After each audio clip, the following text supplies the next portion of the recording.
এটা হচ্ছে ভিভোর নতুন একটি স্মার্টফোন ভিভো Y29, যেটা কয়েকদিন পরে বাংলাদেশ মার্কেটে অফিসিয়ালি আসতে যাচ্ছে এবং 3টা ভেরিয়েন্টে ফোনটা লঞ্চ হবে 6128, 8128 এবং 8256। 6128-এর দাম হচ্ছে 20,000, এরপর 8128-এর দাম হলো 23,000 এবং টপ ভেরিয়েন্টের দাম হচ্ছে 25,000 টাকা। তো এই ফোনটার সবচাইতে আকর্ষণের জায়গাটা থাকছে 6500 mAh বিশাল ব্যাটারি, আরও পাচ্ছেন স্ন্যাপড্রাগনের powerful processor, IP64 dust and water resistance এবং এটার সুন্দর ডিজাইন। এই ফোনটার প্রিবুক অলরেডি শুরু হয়ে গেছে এবং 20 ফেব্রুয়ারি থেকে ভিভোর যে কোনো আউটলেটে এই ফোনটা পাওয়া যাবে।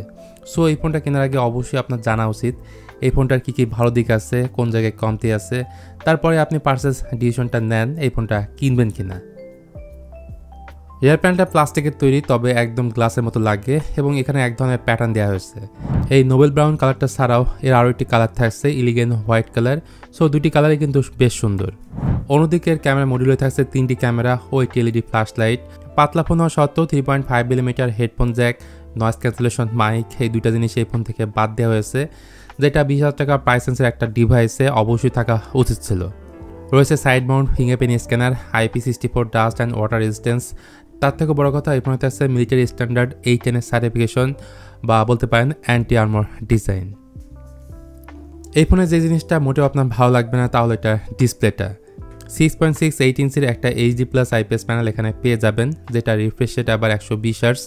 তবে এই বাজেটে কিন্তু আমরা অন্যান্য কোম্পানির ফোনে ফুল HD+ এর ডিসপ্লে দেখতে পাচ্ছি, এমনকি সুপার অ্যামোলেড ডিসপ্লেও কিন্তু পাওয়া যায়।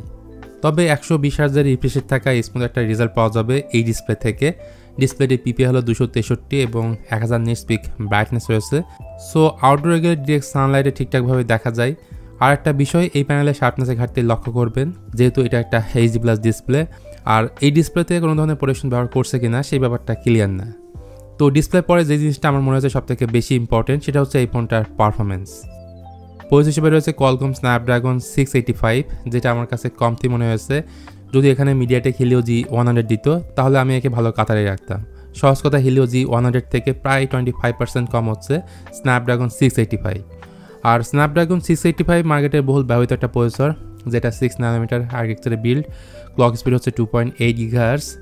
স্টোরেজ অ্যান্ড র্যাম ভেরিয়েন্ট হিসেবে এই ফোনটা পাওয়া যাবে 6128, 8128 এবং 8256GB। এখানে স্টোরেজ হিসেবে দেওয়া হয়েছে UFS 2.2 অ্যান্ড র্যাম হচ্ছে LPDDR4X। আর এই ফোনটা রান করছে অ্যান্ড্রয়েড 15-এ, তার উপর থাকছে FuntasOS 15।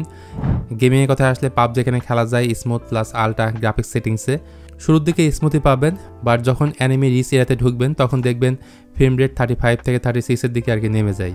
মাঝে মধ্যে একটু মাইক্রো স্ট্যাটারে দেখা পাবেন। এক কথায় গেমিংয়ের জন্য ভিভো Y92 মোটেও সুইটেবল কোনো ডিভাইস না।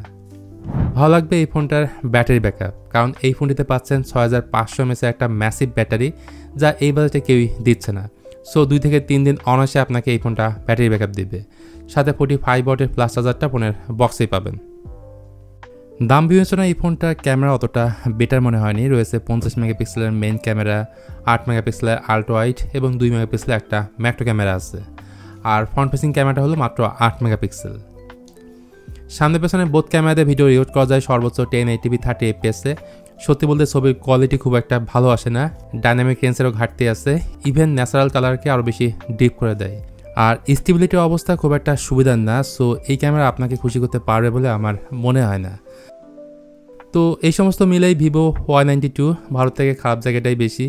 আই হোপ মোটামুটি আপনি ক্লিয়ার বুঝতে পাচ্ছেন। সব মিলে এটার দাম 16 থেকে 17 টাকা হলে সেক্ষেত্রে আপনাকে সাজেস্ট করতাম। আপনাদের কাছে এই ফোনটা কেমন লাগলো সেটা কমেন্টে জানাতে পারেন। ভিডিওটি ভালো লাগলে please hit the like button, share করতে পারেন আপনার বন্ধুদের সঙ্গে।